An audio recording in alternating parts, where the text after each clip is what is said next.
यदि आप भी एक नई लैपटॉप और एक डेस्कटॉप लेने की सोच रहे हैं और आप कंफ्यूज हो कि आपको लैपटॉप के साथ जाना चाहिए या फिर डेस्कटॉप के साथ, तो वेल दोस्तों, स्वागत है आपका एक और नई वीडियो में। और आज हम बात करने वाले लैपटॉप या फिर डेस्कटॉप के साथ आपको जाना चाहिए। सोच कर देखा आपने 80,000 या फिर 1 लाख रुपए खर्च किए और आप डेली पछता रहे हो और आप रिग्रेट कर रहे हो बस एक गलत डिसीजन के चलते। इतनी महंगी लैपटॉप तो ले लिया बट अभी उसको डेस्कटॉप की तरह हमेशा चार्जर में प्लग्ड इन करके आपको यूज करना पड़ रहा है। या फिर आपने इतने पैसे खर्च करके डेस्कटॉप सेटअप बनाया but her bar college, client meeting और पीपीटी के लिए आप दूसरे के लैपटॉप को बोरो करके लेके जा रहे हो। तो यहाँ पे प्रॉब्लम डिवाइस में नहीं थी बल्कि प्रॉब्लम हमारे डिसीजन मेकिंग में थी। प्रॉब्लम यहाँ पे गलत यूज केस के लिए गलत डिवाइस चूज कर लेना। एंड यहाँ पे एक बात आप देखे होंगे, ये काफी ज्यादा कंट्रोवर्शियल टॉपिक है। इंटरनेट पे मोस्ट ऑफ द लोग बोलते हैं आप डेस्कटॉप नहीं लैपटॉप ले लो, या फिर बहुत लोग ऐसे भी आपको मिलेंगे जो बताते हैं desktop is the king. Desktop performance में काफी आगे निकल कर आता है लैपटॉप से। कोई कहते हैं कभी लैपटॉप मत लेना, कोई कहते हैं गेमिंग लैपटॉप ले लो। अगर आपको गेमिंग नहीं करनी है तो आप मैकबुक ले लो, सबसे बेस्ट है। लेकिन आपने कभी अपने आप से पूछ कर देखा, आपने जिससे भी पूछे लैपटॉप या डेस्कटॉप में क्या लेने चाहिए, उन्होंने आपको रिकमेंड तो कर दिया बट यहाँ पे किसी ने आपसे एक बार पूछ कर देखा कि आपका यूज केस क्या है और आप यूज केस के हिसाब से लैपटॉप ले या ना ले। इस वीडियो के अंदर मैं आपसे कुछ सिंपल सवाल पूछूंगा और बिना बेंचमार्क देखे, बिना स्पेसिफिकेशन देखे आप खुद डिसाइड कर पाओगे आपके लिए बेस्ट डेस्कटॉप रहेगा या फिर लैपटॉप। तो देखिए, ये वीडियो ना ही प्रोसेसर कंपैरिजन है ना ही गेमिंग कंपैरिजन है, क्योंकि ऑनेस्टली यदि आप फर्स्ट टाइम लैपटॉप या फिर डेस्कटॉप लेने जा रहे हैं तो इंटेल प्रोसेसर और AMD राइजन से पहले एक इंपॉर्टेंट क्वेश्चन है जो आप अपने आप से पूछ कर देखो, आप अपने कंप्यूटर या फिर अपने मशीन को किस यूज केसेस में आप यूज करोगे। बस ये एक सिंपल सवाल डिसाइड करता है आप अपने पैसे कहाँ पे इन्वेस्ट करने वाले हैं। नेक्स्ट आप देखते हैं सबसे पहले और सबसे इंपॉर्टेंट क्वेश्चन, और ये एक मेरी सवाल है आपसे, आप अपने आप से पूछ कर देखिए, क्या आप अपने कंप्यूटर को सिर्फ एक जगह पे रख कर यूज करने वाले हो या फिर आप इसे कैरी करके मल्टीपल जगह में यूज करने वाले हो। कॉलेज में यूज करना हो, लाइब्रेरी में यूज करना हो, ऑफिस में या फिर कैफे में, ट्रेन हो या फ्लाइट, फ्रेंड्स के घर हो या फिर ट्रैवल के टाइम। अगर आपका आंसर है येस तो ऑनेस्टली बताओ तो डिस्कशन यहीं पे खत्म हो जाता है और आप लैपटॉप वाले कैटेगरी में आते हैं, क्योंकि सिंपली डेस्कटॉप को आप बैग में कैरी करके कहीं भी आप लेके नहीं जा सकते हो। तो लैपटॉप का मतलब सिर्फ पोर्टेबल कंप्यूटर नहीं होता बल्कि एक फ्रीडम ऑफ चॉइस आपको देता है, कहीं भी आप इसे कैरी करके यूज़ कर सकते हैं। यदि आप एक स्टूडेंट हो या फिर आप अपने घर से दूर रहते हो पढ़ाई के सिलसिले में या फिर जॉब के सिलसिले में, तो आप अपने वीकेंड में लैपटॉप को साथ में कैरी करके अपने होम टाउन लेके जा सकते हैं। अगर आप एक वर्किंग प्रोफेशनल हो और आपका काम जो है हाइब्रिड मोड पे चलता है, कभी ऑफिस से, कभी घर से, कभी कोवर्किंग स्पेस से, तो कभी कहीं और से, अगर आप भी उनमें से एक हो तो आप ज़रूर लैपटॉप के साथ ही जाना प्रेफर कीजिए, क्योंकि लैपटॉप आपका डेली लाइफ ना काफ़ी ईजी बना देता है as compare to desktop. Desktop में देखा जाए तो ये पोर्टेबिलिटी वाली फ्लेक्सिबिलिटी आपको मिलता नहीं है। अगर आप स्टूडेंट हो, लैपटॉप पर फ्रीक्वेंट ट्रैवल करते हो, तो यहाँ पे लैपटॉप आपके लिए बेटर इन्वेस्टमेंट निकल कर आती है। अब मान लो आप मोस्टली घर से या फिर अपने रूम से ही काम करते हैं, तो अब दूसरा सवाल, क्या आपको सेम प्राइस में मैक्सिमम परफॉर्मेंस चाहिए अपने कंप्यूटर में,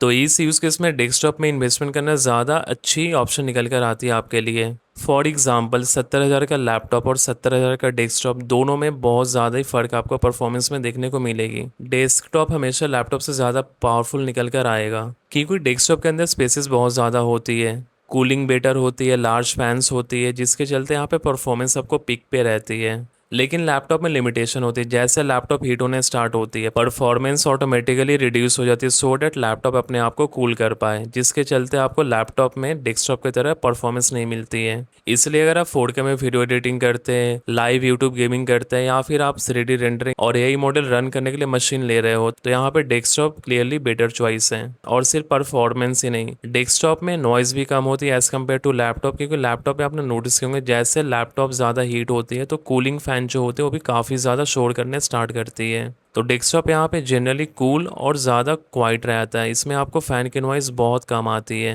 ये एक क्वेश्चन है जो बहुत लोग यहाँ पे इग्नोर करते हैं। आपको लग रहा है आपने एक 16 GB रैम वाली सिस्टम बना ली है, बट आगे चलकर आप हेवी कोडिंग स्टार्ट करते हैं, 4K फाइल्स की वीडियो आप रेंडर करते हैं और साथ ही में आप AI मॉडल को ट्रेन करने स्टार्ट कर देते हैं, तो आगे चल के अगर आपको कोई भी दिक्कत आती है परफॉर्मेंस को लेकर, तो आप यहाँ पे रैम को एक्सपैंड कर सकते हैं, स्टोरेज को बढ़ा सकते हैं या फिर स्टोरेज को आप चेंज भी कर सकते हैं। और साथ ही में अगर आपको लगता है प्रोसेसर में कहीं भी प्रॉब्लम आ रही है टास्क या फिर लिमिटेशन को लेकर, तो आप प्रोसेसर को भी अपग्रेड कर सकते हैं, जो आप डेस्कटॉप में इजीली हर एक पार्ट्स को आप अपग्रेड और आप रिप्लेस कर सकते हैं दूसरे नए कंपोनेंट्स के साथ। मतलब ओवर द टाइम, धीरे धीरे इन फ्यूचर आप अपने डेस्कटॉप को अपग्रेड कर सकते हैं, जो कि लैपटॉप में बिल्कुल भी पॉसिबल नहीं है, और पॉसिबल है भी तो काफी लिमिटेशन है, और कुछ लैपटॉप्स में तो अपग्रेड करने का ऑप्शन आता ही नहीं है। कई लैपटॉप्स में रैम परमानेंटली सोल्डर रहती है, जिसके चलते आप रैम को अपग्रेड नहीं कर सकते, तो कहीं में आपको रैम सोल्डर होती है बट आप स्टोरेज को एक्सपैंड कर सकते हैं। वहीं पे कुछ लैपटॉप्स में आप दोनों ही रैम और स्टोरेज दोनों को आप अपग्रेड कर सकते हैं, आगे इन फ्यूचर कभी भी आपको परफॉर्मेंस को लेकर इशू आती है। बट इस बात को आप ध्यान में रखना, रैम और स्टोरेज को ही आप अपग्रेड कर सकते हैं लैपटॉप में। जो भी लैपटॉप आप ले रहे हैं तो ज़रूर आप स्पेसिफिकेशन में जाके ध्यान से एक बार चेक कर लेना कि वहाँ पे रैम और स्टोरेज का अपग्रेडेबल ऑप्शन है या नहीं।